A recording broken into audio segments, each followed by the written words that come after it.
For the world to move forward, I think we need all hands on the deck approach.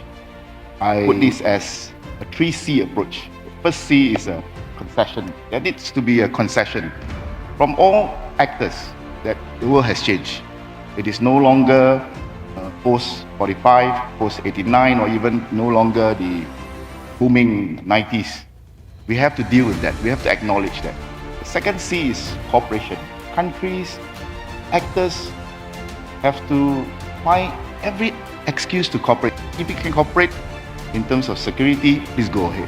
If not trade, if not technology, if not turtle conservation, you have to find every little excuse and opportunity to cooperate.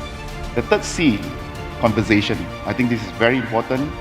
The world gets very jittery when big powers suddenly refuse to talk to each other. We need to invite more actors to the table. The speakers talk about a new situation where the old institution just will not do anymore. I mean, we talk about G2, G3, G7, G20.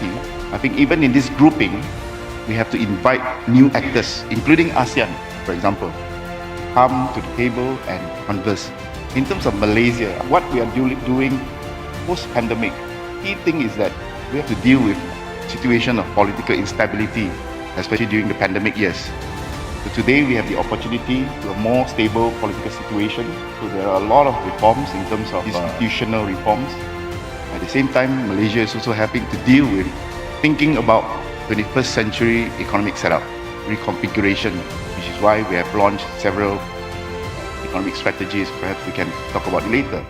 I think this is an opportunity for countries, especially countries in Southeast Asia, to rethink and reconfigure our DNA, because a lot of our DNA are established or created in old centuries.